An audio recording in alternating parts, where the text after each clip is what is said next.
விஜய் மேல எஃப்ஐஆர் பதிவு பண்ணியிருக்காங்க. இதனால அவர் கைதாகறதுக்கும் நெறைய வாய்ப்பு இருக்கு. அப்படின்னு சொல்லவும் மட்டும் நெனச்சிடாதீங்க.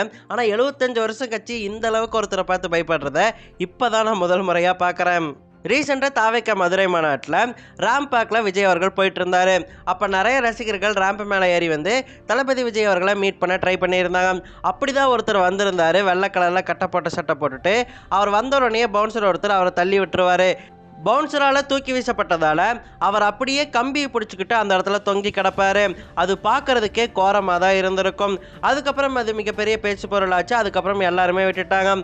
அதுக்கப்புறமா ஒரு அம்மாவுடைய பேட்டியானது வெளிவருது. அவங்க என்ன சொல்லியிருந்தாங்கன்னா, அந்த வீடியோவில் இருக்கிறது என் பையன் தான், என் பையனுக்கு ஏதாவது ஆகியிருந்தா அவங்க பொறுப்பேற்றுப்பாங்களா அப்படின்னு சொல்லிட்டு ரொம்பவே காட்டமாக பேசியிருந்தாங்க.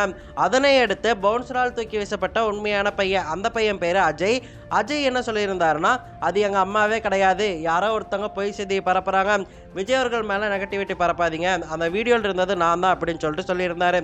அதுக்கப்புறம் அந்த வீடியோவில் இருந்த உண்மையான அம்மா இருக்காங்க இல்லையா, அந்த அம்மாவுடைய பையனான சரத்குமார் அப்படிங்கிற பையன், அந்த பையன் என்ன சொல்லியிருந்தாருன்னா, எங்கள் அம்மாவை யாரோ ஒருத்தவங்க தூண்டி விட்டு இப்படி சொல்ல வைக்கிறாங்க, அதனால் எங்கள் அம்மா சொல்கிறத நம்பாதீங்க, எங்கள் அம்மா தெரியாமல் சொல்லிட்டாங்க, மன்னிச்சுக்கோங்க அப்படின்னு சொல்லிட்டு சொல்லியிருந்தாரு. சொல்லிட்டு அதுக்கப்புறம் கொஞ்ச நாள்லேயே அந்த பவுன்சரால் தூக்கி வீசப்பட்டப்போ ஒரு சட்டை போட்டிருந்தாங்க இல்லையா, அதே மாதிரியான ஒரு சட்டையை எடுத்து அந்த பையனும் அவங்க அம்மாவும் எஸ்பி ஆஃபீஸுக்கு போயிட்டு தாவேக தலைவர் விஜய் அவர்கள் மேலையும் அவருடைய பவுன்சர்கள் மேலையும் வழக்கு பதிவு பண்ணியிருக்காங்க. அந்த பதிவில் எஃப்ஐஆரில் விஜய் அவர்களுடைய பெயரும் சேர்க்கப்பட்டிருக்கு. அதுக்கப்புறம் உண்மையிலே பவுன்சரால் தூக்கி வீசப்பட்ட அஜய் என்ன பண்ணியிருந்தாருன்னா, இதுதான் நான் மாநாட்டில் இருந்தப்போ எடுத்த ஃபோட்டோ, அதோட நான் கிளம்பும் போது எடுத்த வீடியோஸ் இதெல்லாம் தான், இந்த ஆதாரமெல்லாம் எங்ககிட்ட இருக்கு, உங்ககிட்ட என்ன ஆதாரம் இருக்கு அப்படின்னு சொல்லிட்டு கேட்டிருந்தாங்க. அதுக்கேற்ற மாதிரியே பாலிமர் நியூஸுமே வந்து அந்த சரத்குமார் அவங்க வீட்டுக்கு போய் ஒரு பேட்டி ஒன்று எடுத்திருப்பாங்க. எடுக்கும்போது அவங்க ஒத்துழைக்கவே இல்லை. ஏதாவது ஒரு ஆதாரம் காட்டுங்க, ஃபோட்டோ வீடியோஸ் மாநாட்டுக்கு போன மாதிரி இருந்தால் அதை காட்டுங்க அப்படின்னு சொல்லிட்டு அவங்க அம்மாக்கிட்டையும் பையன்கிட்டையும் கேட்டிருக்காங்க. அதுக்கு அவங்க காட்டவே இல்லை, ஃபோன் எங்ககிட்ட இல்லை அப்படின்னு சொல்லிட்டு சொல்லியிருக்காங்க.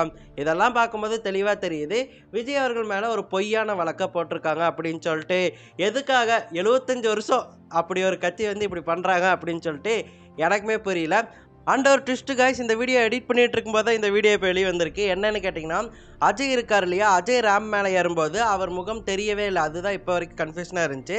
பட் அவர் முகம் தெரிகிற மாதிரியான ஒரு வீடியோ இப்போ ரிலீஸ் ஆகிருக்கு.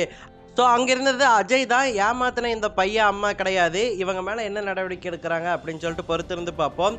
திமுகவின் நாடகம் வந்து அம்பலமாகி இருக்குன்னே சொல்லலாம்.